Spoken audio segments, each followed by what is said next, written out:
Hello everyone, welcome back to my channel MK designs customise your fashion. So ఈరోజు వీడియోలో చూస్తున్నారు కదా, ఈ బ్లౌజ్ సెంటర్ గ్యాప్ అనేది చాలా ఎక్కువ ఉంది. ఇది 44 సైజ్ బ్లౌజ్. నేను చెప్పిన ప్యాటర్న్లో మీరు కట్ చేసినట్లయితే ఆ బ్లౌజ్లో ఉన్న ఎర్రర్స్ని ఈ విధంగా మీరు రెక్టిఫై చేయొచ్చు. బ్లౌజ్ చూడడానికి ఒరిజినల్ బ్లౌజ్ అండ్ అలాగే మనం కుట్టిన బ్లౌజ్కి డిఫరెన్స్ మీరు చూస్తున్నారు కదా.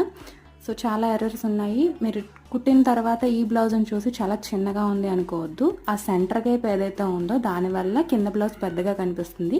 దాన్ని మనం ఫిల్ చేసి ఈ విధంగా ఫినిషింగ్ అనేది ఇచ్చామన్నమాట. యాక్చువల్గా ఐరన్ చేయలేదు, ఐరన్ చేస్తే ఇంకా నీట్ ఫినిషింగ్ వస్తుంది. అర్జెంట్ బ్లౌజ్ కాబట్టి ఇట్లా స్టిచ్ చేసేసాను. స్టిచ్చింగ్ వీడియో అయితే పెట్టలేను, కానీ కటింగ్ వీడియో మాత్రం కంపల్సరీ పోస్ట్ చేస్తాను. Thank you for watching. ఇటువంటి మంచి మంచి టిప్స్ కోసం అలాగే ఇటువంటి బ్లౌజ్ కరెక్షన్స్ కోసం ఛానల్ని ఫాలో అవుతూ ఉండండి. And please subscribe. Thank you so much.